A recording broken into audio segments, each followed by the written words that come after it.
पवित्र श्रीमद् भागवत गीता, पवित्र चारों वेद, पवित्र कुरान शरीफ, पवित्र बाइबिल, पवित्र गुरु ग्रंथ साहिब, पवित्र कबीर साहिब की वाणी में छुपे हुए गूढ़ रहस्य अर्थात तत्व को जानने के लिए कृपया अवश्य सुनिए जगत गुरु तत्वदर्शी संत रामपाल जी महाराज के मंगल प्रवचन। बोलो सतगुरुदेव की जय। बंदी छोड़ कबीर साहेब की जय। बंदी छोड़ गरीबदास जी महाराज की जय। स्वामी रामदेवानंद जी गुरु महाराज की जय। सर्व संतों की जय, सर्व भक्तों की जय, धर्मी पुरुषों की जय, श्री काशी धाम की जय, श्री छुड़ानी धाम, श्री करौथा धाम की जय, श्री बरवाला धाम की जय। सत सोही ग्रीव नमो नमो सतपुरुष को हो नमस्कार। गुरु के नहीं सुर नर मुनि जन साधुआ संतों सर्वस दीन। सतगुरु साहिब संत सब है दंडोतम प्रणाम। आगे पीछे मध्य हुए नर आकार निर्विषम काल जाल वै वंदनम। निर्लेपम निज नीर गुणम अकल अनुबे सोन धुनम। सोहम सुरति समापतम सकल समाना नीरत लह। उज्ज्वल हिरंबर हरदमम बेपरवाह था है। वार पार नहीं मध्य तम ग्रीब जो सुमर सिद्ध होई। गणनायक गलताना करो अनुग्रह सोई। आदि गणेश मनाऊं गणनायक देवन देवा। चरण कमल लो लाऊं आद्य अंत करूं सेवा। परम शक्ति संगीतम अवगत गुण अतीतम। सत्पुरुष निर्मोही जगदम्बा जगदीशम। मंगल रूप मुरारी तन मन अर्पों शीशम। स्वर नर मुनि जन ध्यावे ब्रह्मा विष्णु महेशा। शेष से सुमुख गावे पूजय आज गणेशा। इंद्र कुबेर सरीखा वरुण धर्म रह जावे।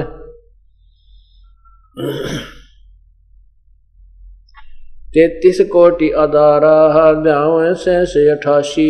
उतरे बहुजल पारा कट है यम की फांसी। 33 कोटि अदारा उतरे बहुजल पारा कट है यम की फांसी। सत साही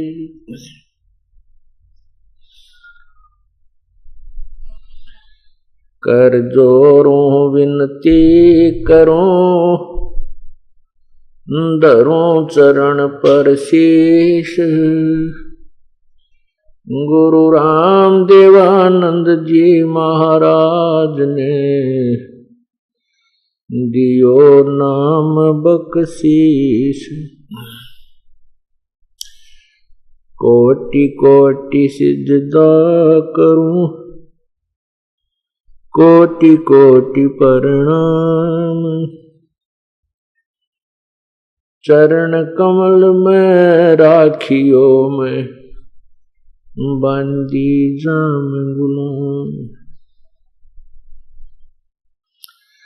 अवगुण किए तो बहुत किए। करत न मानी हार। बावे बंदा बख्श दियो। बावे गर्दन उतार। अवगुण मेरे बाप जी। बख्शो गरीब निवाज। जो मैं पूत कपूत हूँ वह पिता को लाजे। मैं अपराधी जन्म का नक्सक बरे विकार। तुम दाता दुख भंजना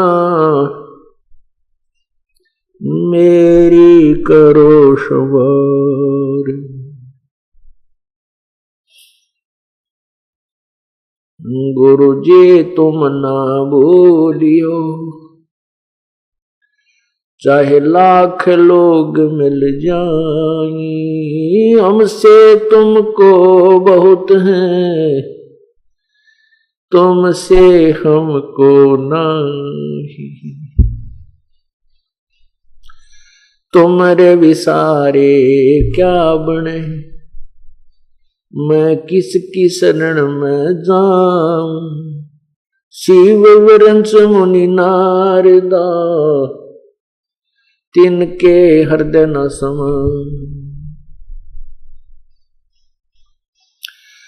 बंदी छोड़ दयाल जी, तुम तक हमारी दौड़। जैसे कागज जहाज का, अब सोजत और न ठोरी।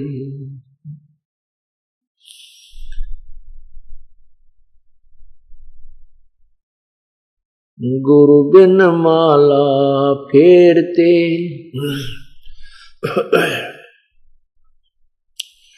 गुरु बिन माला फेरते, गुरु बिन देते दान।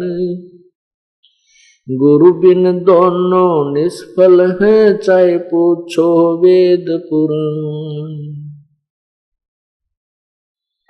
गुरु बड़े गोविंद से, मन में देख विचार। हर सुमरे सो वार हैं, गुरु सुमरे होए पार।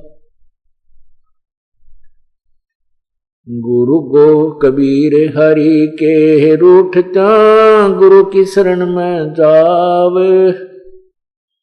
कहें कबीर गुरु रूठ गए, तो हरि ना होत सहाय। गुरु गोविंद दोनों खड़े, किसके लागू पाए।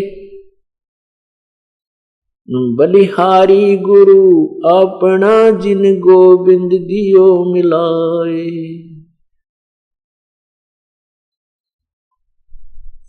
राम कृष्ण से कौन बड़ो, उन्हों भी गुरु कीन। तीन लोक के वे धनी, गुरु आग आदीन। गुरु बिन काहुन पावा ज्ञाना, जो थो था उस छड़े किसाना।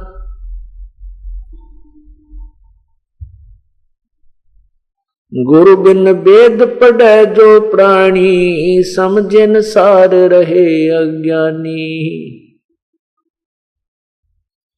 गर्भ योगेश्वर गुरु बिना, करते हर की सेव। कहें कबीर बैकुंठ से वो, फेर दिया सुख देव। राजा जनक गुरु किए, फिर कीनी हर की सेव। कहें कबीर बैकुंठ में है, पहुंच गए सुख देव।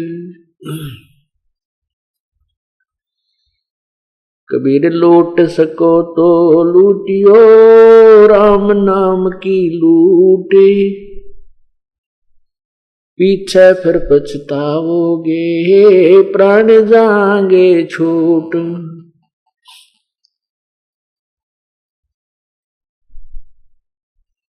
जिन हर की चोरी करी, और गए राम गुण भूल। ते बदना बागुल किए, रहे उर्द मुख झूल। पृथ्वी पति चकवे गए, जिनके चक्र चलंत। भाई रावण सरीखे कौन गिने हैं, अशोक अनंत।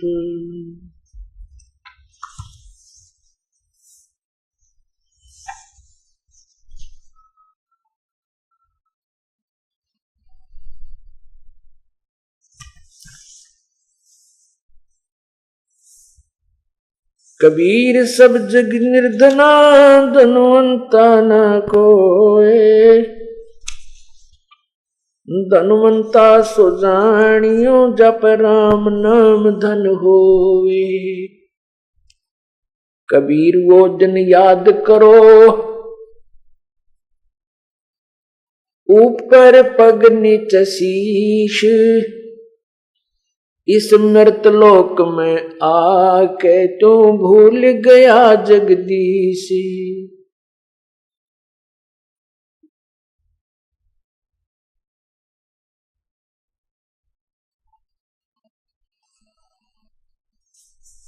उधर बीच तो कूदिया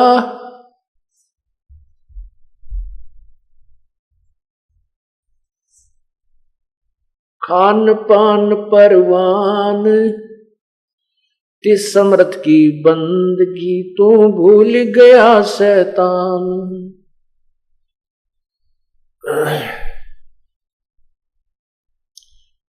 परमात्मा पूर्ण ब्रह्म सारी सृष्टि के रचनहार कुल मालिक कबीर परमेश्वर की असीम कृपा से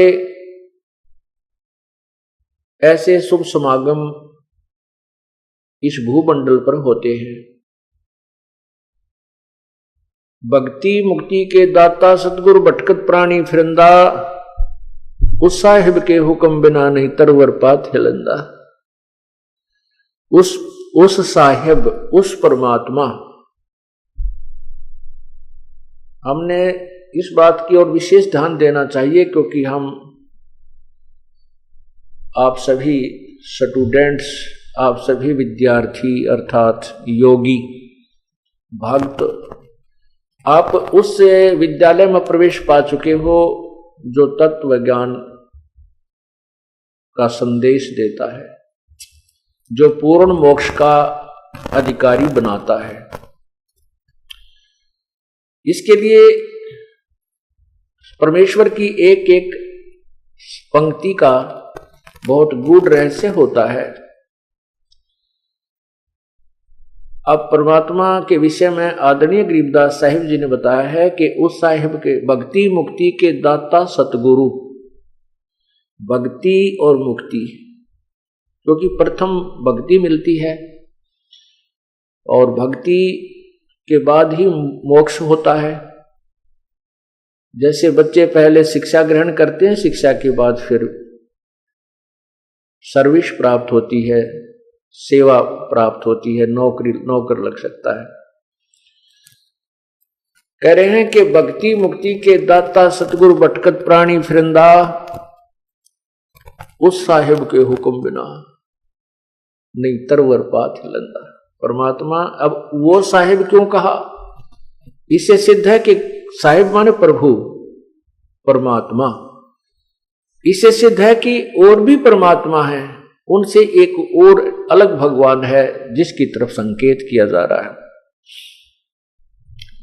नहीं तो सीधा भी बोल सकते थे साहिब के हुक्म बिना नहीं तरवर पात हिलंदा, उस साहिब, क्योंकि इसका महत्व इसलिए है, हमारे सदग्रंथों में एक विशेष विवेचन है। जैसे पवित्र गीता जी अध्याय नंबर 7 के श्लोक 29 में गीता ज्ञानदाता प्रभु ने कहा है कि अर्जुन, जब तुझे जो मैं ये ज्ञान गीता शास्त्र तुझे सुना रहा हूं, जो व्यक्ति इसको आधार मानकर तत्वदर्शी संत की तलाश कर लेता है, जिसकी तरफ मैंने अध्याय नंबर 4 के श्लोक 34 में कहा है, उसके आधार से जब वो तत्वदर्शी संत से मिल लेता है, उसके पश्चात उसको, जिस व्यक्ति को पूरा आध्यात्मिक ज्ञान हो जाता है और सभी आध्यात्मिक कर्मों से वो परिचित हो जाता है और मुझसे भी परिचित हो जाता है, मैं कौन हूं, फिर और उस परमात्मा से भी परिचित हो जाता है, तत्परम से, तब वो प्राणी यहां इस संसार की किसी भी वस्तु की इच्छा नहीं रखता। वो केवल मोक्ष ही मांगता है, जन्म और मृत्यु से छुटकारे की ही प्रार्थना करता रहता है। गीता जी अध्याय नंबर 7 के 29वें श्लोक में ये विवरण है जो अभी आपको सुनाया। और गीता जी में कुल 7वें अध्याय के 30 श्लोक हैं। ये समाप्त हुआ। उसके बाद 8वें अध्याय के प्रथम श्लोक में ही अर्जुन ने क्वेश्चन कर दिया कि हे परमात्मा, जिस तत्ब्रह्म के विषय में आपने अभी 7वें अध्याय के 29वें श्लोक में कहा है कि उस परमात्मा को जानने के पश्चात और मेरे द्वारा दिए गए ज्ञान के ऊपर आश्रित हो जाने के पश्चात जिसको तत्व ज्ञान प्राप्त हो जाता है, वो सभी आत्मिक ज्ञान से परिचित हो जाता है, उसके पश्चात वो जन्म मृत्यु से ही छूटने की चेष्टा करता है, यहाँ की किसी वस्तु की इच्छा नहीं करता। वो तत्ब्रह्म कौन है? कौन है वो परमात्मा? 8वें अध्याय के 3रे मंत्र में श्लोक में गीता ज्ञानदाता ने उस परमात्मा के विषय, उस साहेब के विषय बताया है। वो परम अक्षर ब्रह्म है। 3 परमात्मा गीता जी के अध्याय नंबर 15 के मंत्र 16 और 17 में क्लियर कर रखे हैं। उनमें स्पष्ट है, एक क्षर पुरुष, एक अक्षर पुरुष। क्षर पुरुष होता है, क्षर ब्रह्म भी कहते हैं उसको, एक अक्षर ब्रह्म भी कहते हैं। क्षर पुरुष कहो, उसको क्षर ब्रह्म कहो। पुरुष माने ब्रह्म माने एक ही अर्थ होता, साहेब कहो।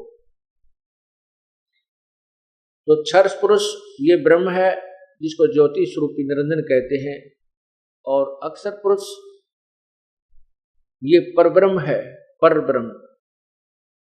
अक्षर ब्रह्म भी कहते हैं इसको, अक्षर ब्रह्म। और तीसरा है परम अक्षर ब्रह्म, परम अक्षर पुरुष। पुरुष कहो, ब्रह्म कहो, साहिब कहो, राम कहो, गॉड कहो, खुदा कहो, अल्लाह कहो। अब ब्रह्म माने भगवान होता है, प्रभु होता है, इसलिए परब्रह्म बोलना, कहना पड़ा कि ये जो ब्रह्म यहाँ प्रचलित है, जिस प्रभु से यहाँ के ऋषि महर्षि परिचित रहे हैं, उससे अलग एक और प्रभु है, उसको परब्रह्म कहा। उस परब्रह्म से भी अन्य और परमात्मा है जो फुल फ्लेज गॉड है, वो कंप्लीट गॉड है, ऑलमाइटी गॉड, जिसको सर्वशक्तिमान प्रभु कहते हैं, वो परम अक्षर ब्रह्म है। तो वही परम अक्षर ब्रह्म अर्थात पूर्ण परमात्मा, पूर्ण ब्रह्म, उसके विषय में बताया है कि वो परम अक्षर ब्रह्म है और उसी की भक्ति से इस जीव का पूर्ण मोक्ष होता है।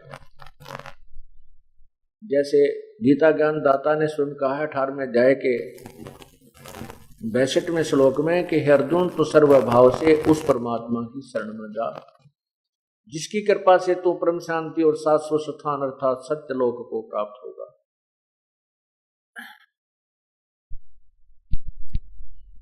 गीता जी अध्याय नंबर 15 के श्लोक 16 में 2 भगवान लिखे हैं, क्षर पुरुष और अक्षर पुरुष, और उनके अंतर्गत इन दोनों ब्रह्मों के, दोनों भगवानों के जुरिडिक्शन में, इनके लोक में जितने भी प्राणी हैं वो, और ये दोनों भी नाशवान हैं।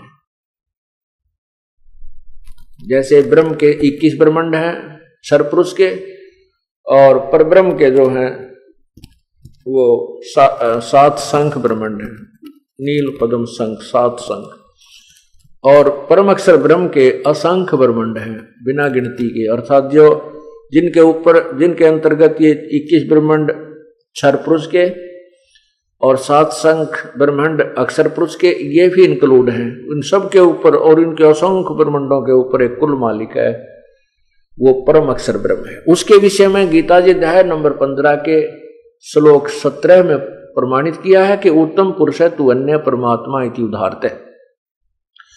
वो उत्तम पुरुष, वो परम अक्षर ब्रह्म तो इन ऊपर वर्णित गीता जी के अध्याय नंबर 4 के श्लोक 24 में लिखा है कि जिस यज्ञ में अर्पण अर्थात शुरुआती ब्रह्म भी ब्रह्म है, हवन किए जाने योग्य द्रव्य है ब्रह्म, वह भी ब्रह्म है। ये इन्होंने वैसे अनुवाद ठीक नहीं कर पाए, क्योंकि परमात्मा ने अध्याय के 25वें श्लोक में लिखा है कि कुछ योगी जन अर्थात साधक देवताओं के पूजन स्वरूप यज्ञ को ही भली भांति अनुष्ठान किया करते हैं। अब देखिएगा, साथ ही साथ अब आंखों से भी पढ़िए। ये है श्रीमद् भगवत गीता और गीता प्रेस गुरु से प्रकाशित है। अध्याय नंबर 4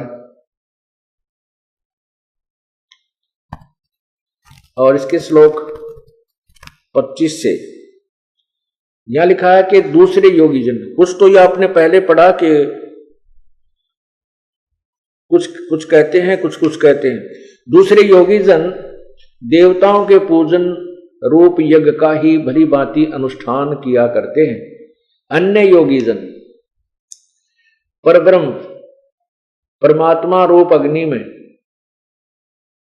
अभेद दर्शन रूप यज्ञ के द्वारा ही आत्म रूप यज्ञ का हवन किया करते हैं। अब ये देखिएगा, अन्य योगी जन श्रोत्रादि समस्त इंद्रियों को संयम अग्नि में हवन किया करते हैं। दूसरे योगी जन शब्द आदि समस्त विषयों को इंद्रिय रूप अग्नि में हवन किया करते हैं। दूसरे योगी जन इंद्रियों के संपूर्ण क्रियाओं को, प्राणों की समस्त क्रियाओं को ज्ञान से प्रकाशित आत्म संयम योग रूप अग्नि में हवन किया करते हैं। कई साधक, कई पुरुष द्रव्य संबंधी यज्ञ करने वाले हैं, कितने ही तपस्या रूप यज्ञ करने वाले हैं। दूसरे कितने ही योग रूप यज्ञ करने वाले हैं, कितने ही करने वाले हैं।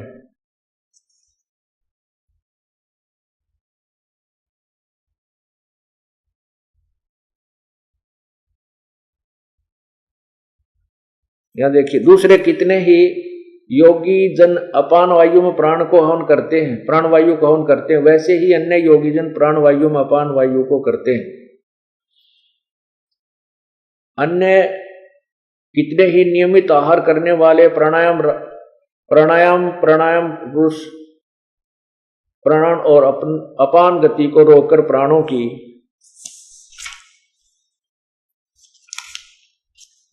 प्राणों में ही हवन किया करते हैं। ये सभी साधक यज्ञों द्वारा पापों का नाश कर देने वाले यज्ञों के जानने वाले हैं। अब 31 देखना, हे कुरुश्रेष्ठ, यज्ञ से बचे हुए अमृत का अनुभव करने वाले योगीजन सनातन ब्रह्म यानी पूर्ण परमात्मा को प्राप्त होते हैं। यज्ञ न करने वाले पुरुषों के लिए तो यह मनुष्य लोक भी सुखदायक नहीं है और परलोक तो कैसे ही सुखदायक हो सकता है। अब 32 में कमाल किया है, जो दास आपको एक क्योंकि अन्य रहस्य देना चाहता है। अब आप काफी दिन से सुनते हुए आ रहे हो गीता जी को, बहुत आसानी से समझ जाएंगे। 32 में क्या किया है, कहा है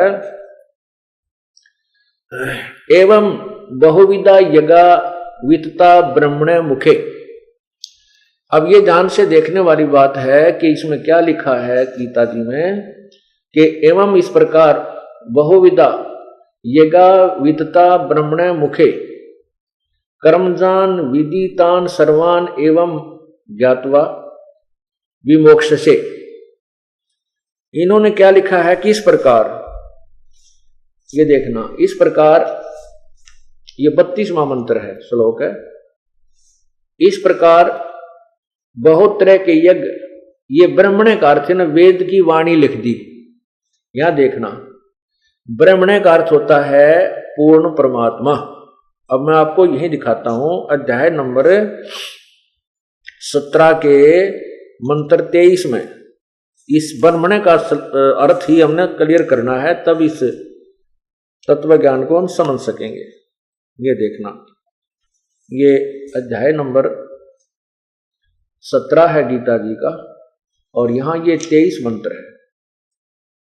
इसमें क्या लिखा है कि ओम तत्सत इति निर्देशः ब्रह्मणः त्रिविध समर्थः।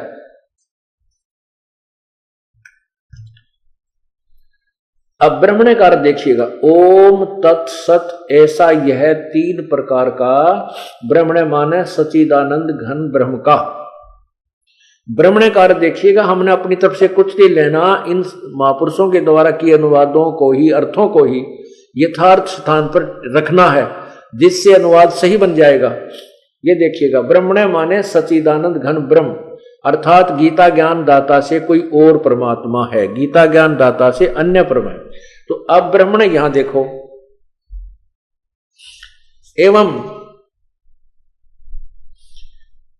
एवं बहुविधा यगा विहिता च ब्रह्मणे मुखे, मुखे माने मुख से, मुख के द्वारा, और ब्रह्मणे माने सच्चिदानंद घन ब्रह्म के द्वारा।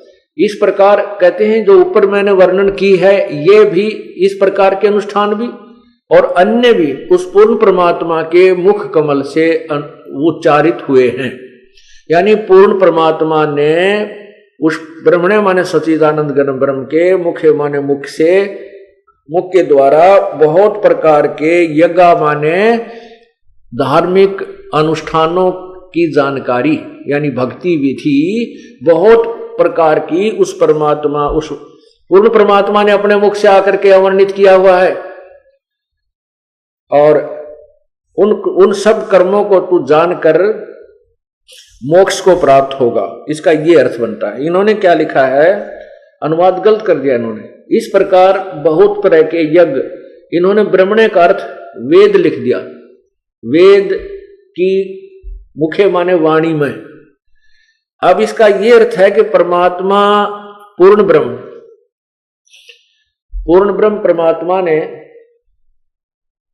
ब्रह्मणे मुखे, पूर्ण परमात्मा के मुखारविंद से उच्चारी तत्व ज्ञान रूपी उस मुख्य ज्ञान में उस प्रभु ने, पूर्ण परमात्मा ने सब प्रकार के, यानी सब प्रकार के जो भक्ति विधि का वर्णन किया हुआ है।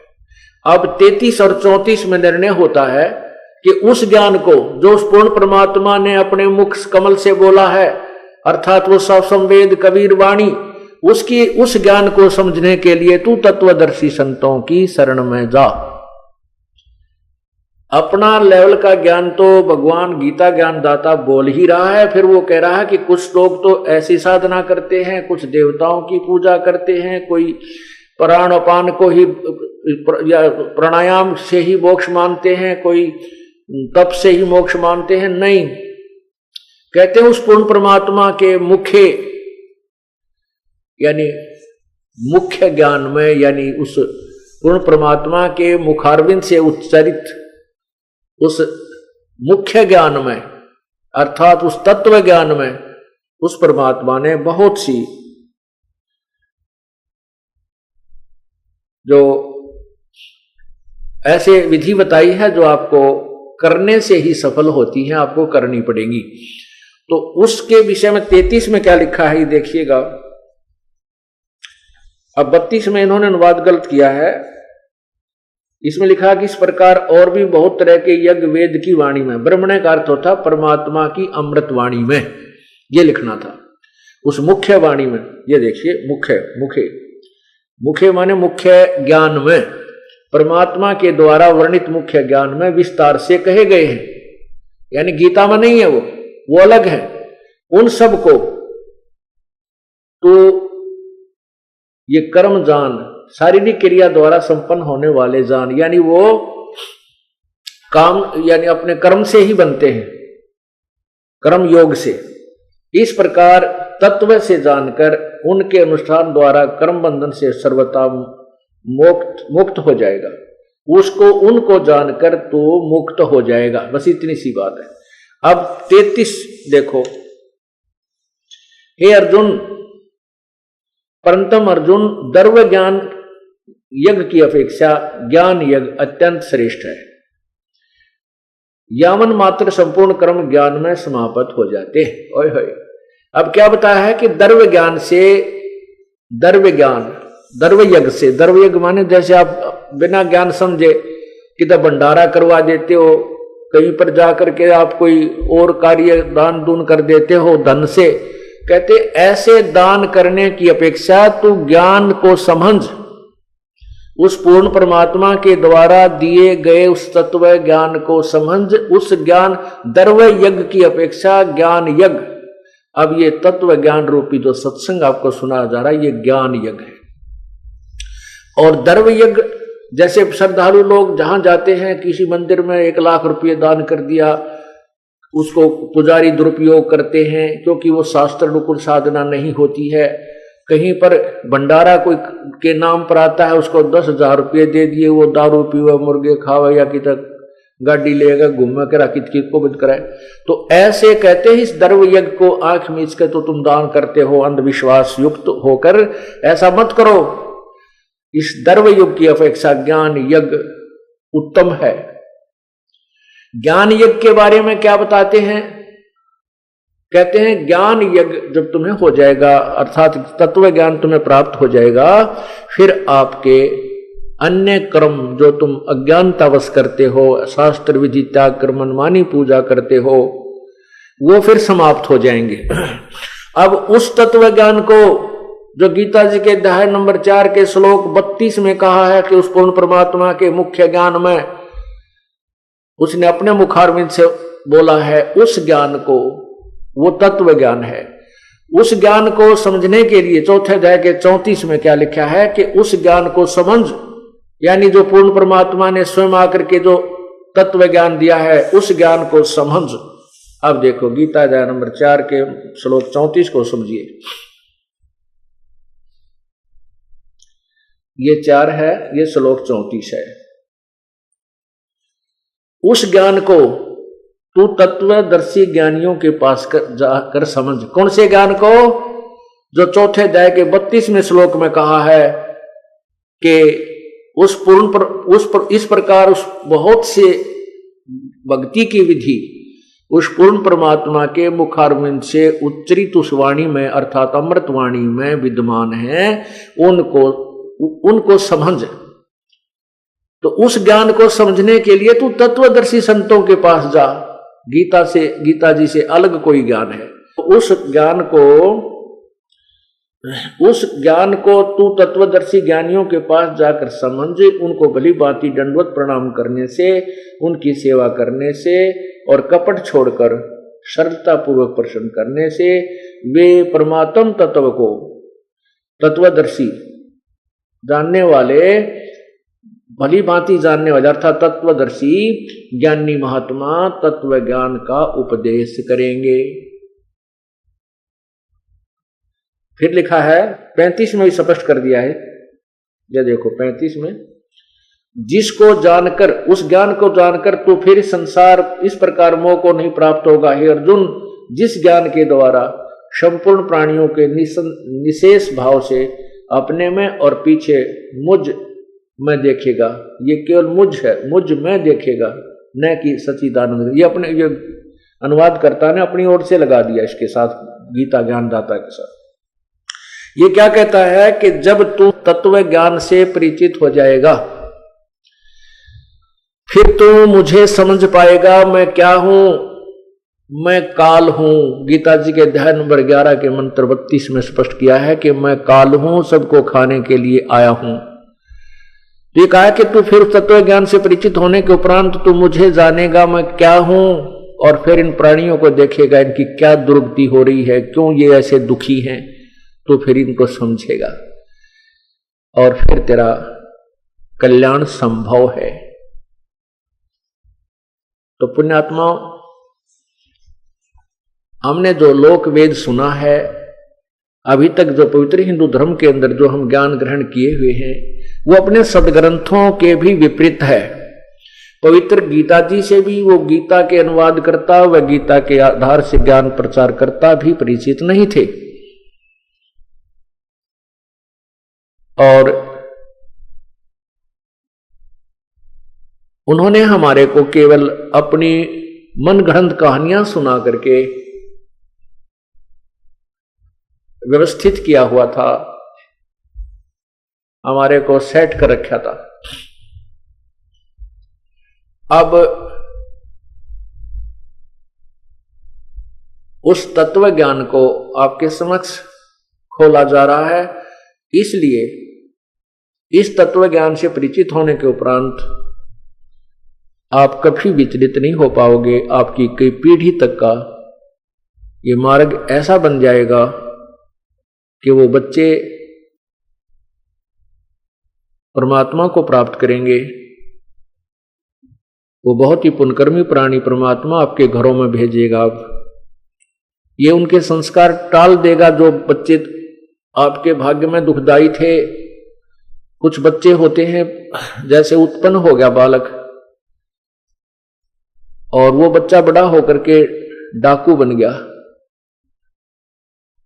माता पिता भी दुखी, क्योंकि माता पिता का कितना ही बुरा बेटा हो जाए बेटी हो जाए, माता पिता उससे दूर नहीं हो सकते, उसकी आत्मा फंसी रहती है। वो लड़का भी दुखी होता है और माता पिता भी दुखी रहते हैं। अब वो परमात्मा क्या करेगा? पुण्यात्माओं, ये तत्व ज्ञान है, प्रभु के नियम से आप परिचित हो जाइए, तभी ये शंका और आपकी समस्या मिटेगी। अब क्या होता है कि एक भक्त के यहां पुत्र हुआ, वो पुत्र 1 वर्ष का होकर मृत्यु को प्राप्त हो गया और 20-30 हजार रुपए उसके उपचार में भी लग गए। वो परिवार पूर्ण रूप से परिचित हो चुका था, भगवान पर विश्वास था, कबीर परमेश्वर पर, वो डगमग नहीं हुए। उनके दिल में यह नहीं आया कि हमने उपदेश ले रखा और हमारा पुत्र उत्पन्न हुआ और यही मृत्यु को प्राप्त हुआ, क्योंकि वो इस ज्ञान को कई बार सुन चुके थे जो दास बार बार सुनाता है। उनको क्या हुआ कि परमात्मा की कृपा हुई, 10 महीने के उस लड़के की मृत्यु के 10 महीने के उपरांत फिर पुत्र हुआ। अब बेशक से वो पुत्र की मृत्यु हो गई थी और माता को ज्ञान भी था, पिता को भी ज्ञान था, लेकिन उसका मोह जल्दी से नहीं छूटता। मां बहुत रोया करती थी, उसको याद भी करती थी, लेकिन विश्वास परमात्मा पर यह था कि भगवान जो करता है वो गलत नहीं करता। हमारे प्रभु ने जब ये मंजूर था तो ये हमारे लिए गलत नहीं हो सकता, लेकिन मेरे बस की बात नहीं कि मैं बेटे के मोह को भुला सकूं। तो उस लड़की को एक दिन वो बालक स्वप्न में दिखाई दिया, छोटा सा, देखते ही देखते वो 16-17 साल का हो गया, 18 वर्ष का, 18-19 वर्ष की उम्र का दिखाई दिया और अपना बैग उठा करके चलने लगा। माता, मैंने इस उम्र में मरना था और मेरी शादी भी हो जानी थी। ये परमात्मा ने मेरे ऊपर, आपके ऊपर मेहर की है। मेरा और आपका ऐसा संस्कार था कोई पिछले जन्म जन्मांतर का कि मैंने तुम्हें एक अधिक पीड़ा देनी थी, और उस परमात्मा ने ये हमारा संस्कार काट दिया थोड़े से में।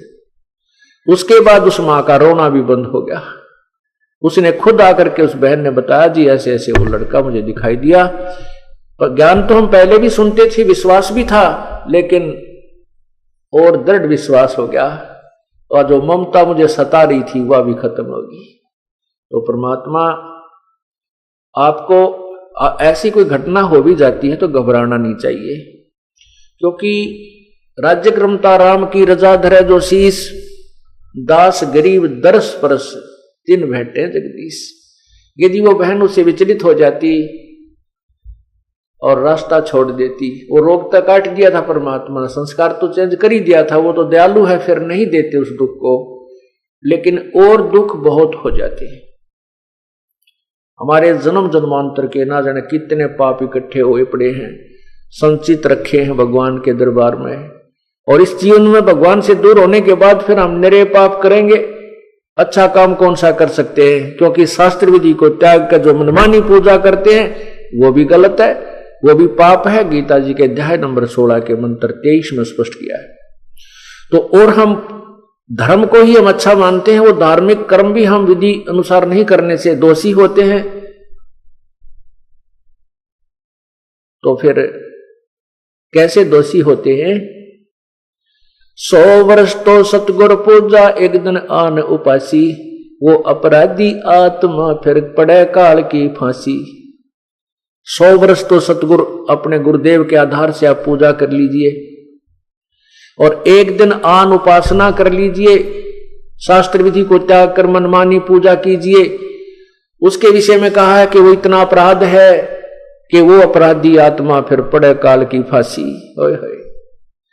तो इसलिए परमात्मा के चरणों में आने के बाद हमारे पुण्य ही पुण्य बनते हैं। जो पाप भी बनते हैं तो हम सिमरन सेवा आरती सुबह शाम आरती करते हैं, मंत्र करते हैं तो उसको धो लेते हैं। जैसे कपड़ा दिन में प्रयोग करने से मैला हो जाता है तो सुबह साबुन और पानी से उसको साफ करके धो के सुखा देते हैं, वो निर्मल रहता है। और जिस कपड़े पर मैली मैल लगते रहे, साबुन पानी का योग नहीं मिल सके तो वो कितना काला हो जाता है, उसका स्वरूप भी बिगड़ जाता है, ये रंग भी नजर नहीं आता ये कैसे कलर का था। इसी प्रकार हम युगों युगों से इतने पाप इकट्ठे करके इतने मैले हो चुके हैं। अब परमात्मा के इस सत्संग रूपी जल से, इस तत्व ज्ञान रूपी जल में और सतनाम रूपी साबुन से हम इन्हें धोया करेंगे और निर्मल कर लेंगे ताकि ये धनी को पसंद हो। इस प्रकार इस ज्ञान को हमने समझना है।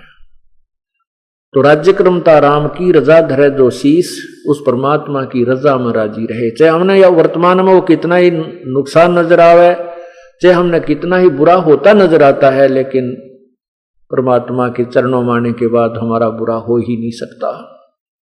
हाँ, ये हमारी सोच है, बालक सोच है हमारी, हम उसको गलत मान लेते हैं। उसके लिए हमें इस ज्ञान को दृढ़ता के साथ स्वीकार करना होगा, तब हम परमात्मा प्राप्ति करेंगे।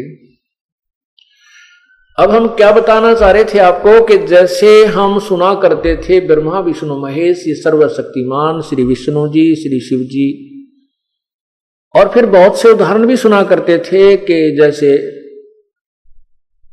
एक राक्षस था जो ना श्री विष्णु जी से मर रहा था। एक मधु और कैटब नाम के दो राक्षस थे। भगवान विष्णु ने 5000 वर्ष तक उनसे युद्ध किया। श्रीमद् देवी भागवत महापुराण 3 स्कंद में वर्णन है। और वो 5000 वर्ष तक भगवान विष्णु से वो राक्षस नहीं मरे।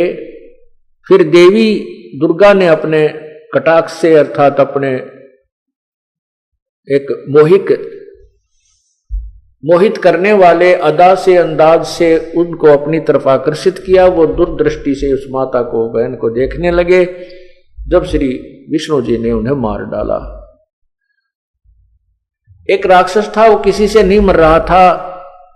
भगवान विष्णु से कहा गया कि वो देवताओं से नहीं मर रहा था। वो पता चला, किसी ने बताया कि उसकी पत्नी धर्म पतिव्रता स्त्री है, इसलिए ये किसी से नहीं मर रहा है राक्षस। इसकी पत्नी का पतिव्रता धर्म नष्ट किया जाए तब ये राक्षस मरेगा, विष्णु पुराण में लिखा है। तो कहते हैं फिर वो भगवान विष्णु जी को ये कार्य सौंपा गया। भगवान विष्णु ने उस राक्षस का रूप बना करके उस स्त्री के, उसकी पत्नी के साथ मिलन किया। उसके बाद वो राक्षस मरा, उसका पतिव्रता धर्म खंड कर दिया। अब ये विचार करने की बात है कि समर्थ जो थे, अगर वो श्री ब्रह्मा विष्णु महेश जी समर्थ होते तो ये राक्षस लोग इनके आड़े नहीं आ सकते थे। इस तरह के जो संसारिक कर्मों के विरुद्ध जो कार्य भगवानों ने भी यहां करने पड़े तो ये समर्थ नहीं थे, ये भी काम चलाऊ सरकार थी। लेकिन इनको हमें अजरो अमर सर्वशक्तिमान कुल के मालिक बताया जाता था। ये 3 भी बताते थे, फिर कहते थे कुल का मालिक तो एक है। वो एक कौन है? फिर वहां फिर आकर कहते थे विष्णु ही सर्वशक्तिमान है, जो विष्णु जी में विशेष श्रद्धा रखता था। और जो श्री शिव जी में विशेष श्रद्धा रखता था वो कहता था शिव जी ही एक है, कुल का मालिक नहीं। उस कुल के मालिक का ज्ञान तो इस तत्व ज्ञान से ही होगा और हो रहा है। तो अब हम क्या कहते थे कि क्या भगवान विष्णु ने श्री कृष्ण रूप में जब आए थे, राजा मोरध्वज के पुत्र ताम्रध्वज को आरे से चिरवा के जीवित कर दिया था। इस आधार से इनको सर्वशक्तिमान बताया करते थे। दूसरा कहते थे कि भगवान श्री कृष्ण ने गोवर्धन पर्वत को हाथ पर उठा लिया था, इसलिए भगवान थे। तीसरी महिमा करते थे कि भगवान श्री कृष्ण जी ने, भगवान श्री राम ने समुद्र के ऊपर पुल बना दिया था, इसलिए सर्वशक्तिमान थे। अब परमात्मा क्या कहते हैं? लंक समुद्र पाट लंका गयो, सीता को भरतारे, अगस्त ऋषि ने ये सारे पी लिए, इनमें कौन करता रे। गोवर्धन गोवर्धन श्री कृष्ण धारो, द्रोण गिरी हनुमंते, और शेष नाग सब सृष्टि उठारा, इनमें कौन भगवंते। कि जैसे आपके दंत कथा पौराणिक कथाओं में ये लिखा है, आप बोलते हो कि शेष नाग ने सभी ब्रह्मांडों को अपने सिर पर रखा हुआ है, उठा रखा है, और फिर तुम इस एक पत्थर को उठाने मात्र से, एक पहाड़ को उठाने मात्र से श्री कृष्ण जी को ही परमात्मा सर्वशक्तिमान मानते हो। तो हनुमान जी ने द्रोणागिरी पर्वत उठाया था, और शेष नाग फिर सारी पृथ्वी सृष्टि उठा रहा है, जिस पर पृथ्वी भी रखी है। तो अगर इस दृष्टिकोण से, इस आधार से तुम प्रभु मानते हो, तो इनमें कौन सा भगवान होया? शेषनाग भगवान हुआ, या श्री कृष्ण भगवान हुआ, या हनुमान जी भगवान हुए? परमात्मा क्या बताते हैं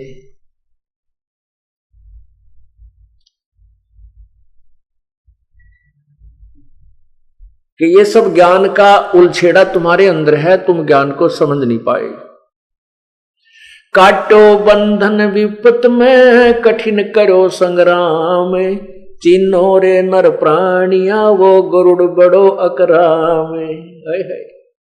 कितनी प्यारा निर्णय ज्ञान दे दिया परमात्मा ने समर्थता और असमर्थता का, कि जब भगवान श्री राम को तुम विष्णु अवतार और सर्वशक्तिमान मानते हो, जिस समय गरुड़ वो नाग फांस के अंदर, श्रीलंका के अंदर युद्ध के दौरान श्री रामचंद्र जी नाग फांस में आ गए थे, नागों ने सान को बांध लिया था। उस समय भगवान विवश हो चुके थे, दोनों हाथ नीचे को और बांध कर खड़े कर दिए गए थे, असहाय थे। तब गरुड़ से याचना की, गरुड़ ने आकर के उन नागों को काटा, और वो जब भगवान बंधन मुक्त हुए तो क्या बताते हैं? काटे बंधन विपत में, कठिन कियो संग्राम, चिन्हो रे नर प्राणिया, ये गरुड़ बड़ा अकराम। ये तुम्हारा राम बड़ा है या गरुड़ शक्तिशाली हुआ? अब जैसे प्रसंग चल रहा था कि श्री कृष्ण जी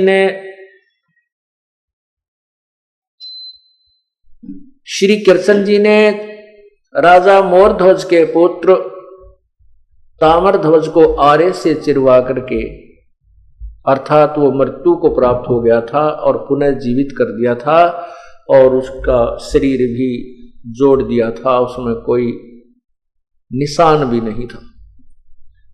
इतनी शक्ति ये भगवान रखते हैं, इसलिए इनको भी प्रभु की संज्ञा में लिया जाता है। लेकिन जैसे विचार कीजिए, प्रभु की परिभाषा से भी हम अभी तक परिचित नहीं थे। साब राम राम सब जगत बखाने, आदि राम को कोई बिरलाए जाने। राम राम तो सभी कह रहे हैं, लेकिन उस पूर्ण परमात्मा जो पहले का प्रभु है, सर्वशक्तिवान है, उसको कोई बिरला ही जानता है। अब जैसे साहब कहो, चाहे राम कहो, गॉड कहो, अल्लाह कहो, खुदा कहो, मालिक कहो, स्वामी कहो, ये सब प्रभु के शक्तिबोधक शब्द हैं, पर्यायवाची हैं। अब जैसे एक साहब तहसीलदार भी साहब कहलाता है, और एसडीएम भी साहब है, डीसी भी साहब कहा जाता है, कमिश्नर भी साहब है, मंत्री को भी मंत्री साहब बोलते हैं, मुख्यमंत्री को भी मुख्यमंत्री साहब बोलते हैं, प्रधानमंत्री साहब, राष्ट्रपति साहब, ये सभी साहब हैं। इन साहबों की शक्ति में अंतर है। ऐसे ही ब्रह्मा विष्णु महेश भी साहब हैं, ये भी भगवान हैं, लेकिन इनसे ऊपर जो राम है, इनके ये केवल एक ब्रह्मांड में एक विभाग के मिनिस्टर हैं। एक ब्रह्मांड में एक विभागीय मिनिस्टर है। जैसे ब्रह्मा जी रजोगुण विभाग का, विष्णु जी सतोगुण विभाग का, शिव जी तमोगुण विभाग के, और इनकी केवल 3 लोकों पर प्रभुता है, एक एक विभाग की। इस पृथ्वी लोक पर स्वर्गलोक पर और नीचे एक पाताल लोक है, उस पाताल लोक पर। इस ब्रह्मांड में और भी बहुत से लोक हैं जहां पर इनकी प्रभुता नहीं है। और ये इनका पिताजी जो है ब्रह्म क्षर पुरुष ज्योति निरंजन, ये एक ब्रह्मांड में मुख्यमंत्री जानो। तो ऐसे ऐसे ना जाने कितने ब्रह्मांड हैं, उन सब का मालिक पूर्ण परमात्मा है, वो भी राम है। तो इन भगवानों में भी शक्ति है, क्योंकि प्रत्येक साब में शक्ति होती है, पावर है उसकी अपनी अपनी, उसका क्राइटेरिया होता है, उसकी भी अपनी जो डायरेक्शन सीमाएं विभाजित हैं। लेकिन पूर्ण परमात्मा की कोई सीमा नहीं, सबके ऊपर वो प्रभु होता है। ऐसे ही तो क्या बताते हैं कि ये भगवान श्री विष्णु जी अर्थात श्री कृष्ण जी ने ताम्र ध्वज को जीवित कर दिया, क्योंकि उसकी प्राण शेष थे, वही आयु शेष थी, उसका जीवन शेष रह रहा था। और अपने सगे भाणजे अभिमन्यु को, जो महाभारत के प्रथम दिन ही मृत्यु को प्राप्त हो गया था, भगवान श्री कृष्ण जीवित नहीं कर सके, जो सुभद्रा का पुत्र था। क्यों नहीं कर सके? क्योंकि उसका प्रारब्ध इतना ही था, अभिमन्यु के आगे जीवन शेष नहीं था, आयु नहीं थी शेष, इसलिए श्री कृष्ण अर्थात विष्णु जी उनको आयु नहीं बढ़ा सके, जीवित नहीं कर सके। अब हम आपको पूर्ण परमात्मा के द्वारा उस तत्व ज्ञान जो गीता जी के अध्याय नंबर 4 के मंत्र 32 में कहा कि उस परमात्मा के मुख्य वाणी में, उस परमात्मा पूर्ण सच्चिदानंद घन ब्रह्म पूर्ण परमात्मा के मुख्य ज्ञान में अर्थात उस तत्व ज्ञान में उन्हें अपने मुख से जो बोला है, उसके आधार से और उन्होंने जो लीलाएं की हैं वो आपको सुनाते हैं। अब ये जो ब्रह्मा विष्णु महेश के पूज्य पिताजी हैं वो काल है। गीता जी के अध्याय नंबर 11 के मंत्र 32 में कहा है कि अहम काल अस्मि, मैं काल हूं। ये देखिएगा श्री मद् भगवत गीता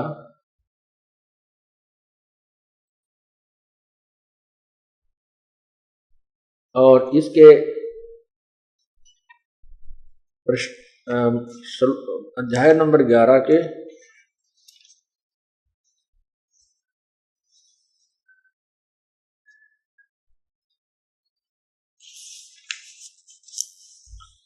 बत्तीस में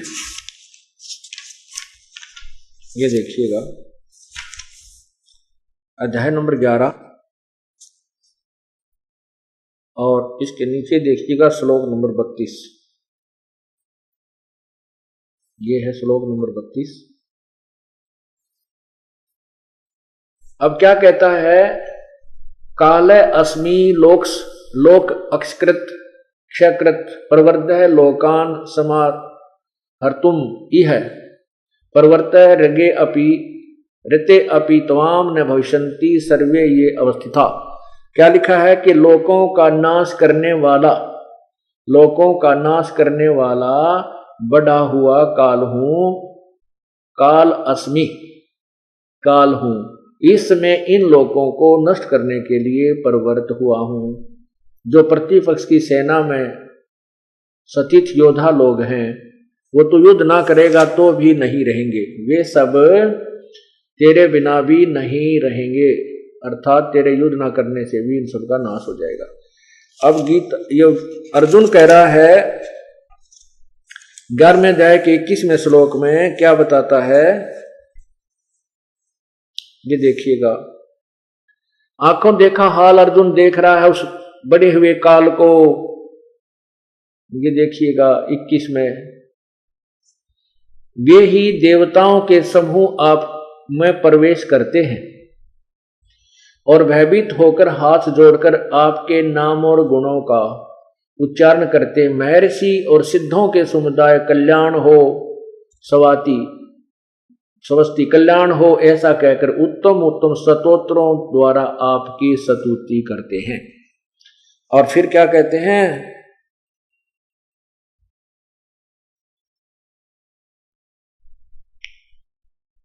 अब क्या बताता है अर्जुन के, हे परमात्मा, ये सिद्ध देवता ऋषि महर्षि ये देवताओं लोग भी को भी आप खा रहे हो, इन सिद्धों और महर्षियों को भी आप खा रहे हो, आपके मुख में प्रवेश कर रहे हैं। तब ये कहता अर्जुन मैं तो काल हूं भाई, सबको खाने के लिए आया हूं, मैं नहीं छोड़ूं किसी को भी। तो कहने का भाव यह है ये काल है, और ये काल डरे करतार से, जय जय जय जगदीश से, जोरा जोड़ी जाड़ता पगरज डार सी से।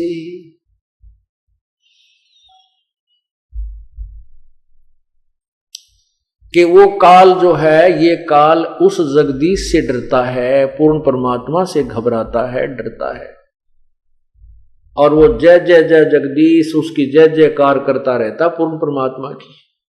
और ये मृत्यु जो अकाल मृत्यु आ जाती है, जिसको अचानक मार देता है, ये परमात्मा उस अपने सच्चे श्रद्धालु भक्त की नहीं होने देता, उस मृत्यु को नहीं आने देता, ये जीवन को एक्सटेंड कर देता है, ये लाइफ एक्सटेंड कर देता है परमात्मा, जीवन वृद्धि कर देता है, ये वो परमात्मा है। और कोई भगवान भी जीवन के श्वासों को घटा बढ़ा नहीं कर सकता। मासा घटे न तिल बध है, विद न लिखे जो लेख, साचा सतगुरु मेट कर ऊपर मारे मेख। मेख मारे माने परमानेंटली खत्म कर देता है उस मृत्यु को। कर्म बुरे कर्मों के संस्कारों को समाप्त करके साचा सतगुरु पूर्ण परमात्मा का जो संत है, उस प्रभु की शक्ति से ही उसको नष्ट कर देता है और बुरे संस्कार समाप्त कर देता है। मासा घटे न तिल बधे, विद ना लिखे जो लेख। जो संस्कारवश प्रारब्ध में जो भी आपके लिखे गए हैं संस्कार, जो आपके कर्मानुसार हैं, वो अन्य परमात्माओं की पूजा से, अन्य देवताओं की पूजा से समाप्त नहीं होते, उनमें कोई परिवर्तन नहीं होता। और सच्चा सतगुरु मिटा करके ऊपर मारे मेघ, अर्थात परमानेंटली उनको खत्म कर देता है, बुरे संस्कारों में को समाप्त करके शुभ संस्कार लिख देता है। शुभ संस्कार जैसे आपके बनवाए जा रहे हैं कर्मों से होते हैं, कि वो शुभ कर्म कर्मों से किए जाते हैं, शारीरिक क्रियाओं से होते हैं। ये सब शारीरिक क्रियाएं हैं, जबान से, श्वास से, हाथ से, सेवा से, सिमरण से, दान से, ये सब क्रियाओं से वो करा के फिर आपके शुभ कर्मों को लिख देता है, अशुभ को नष्ट कर देता है। ये पूर्ण परमात्मा में शक्ति है। और ये क्या कहता है,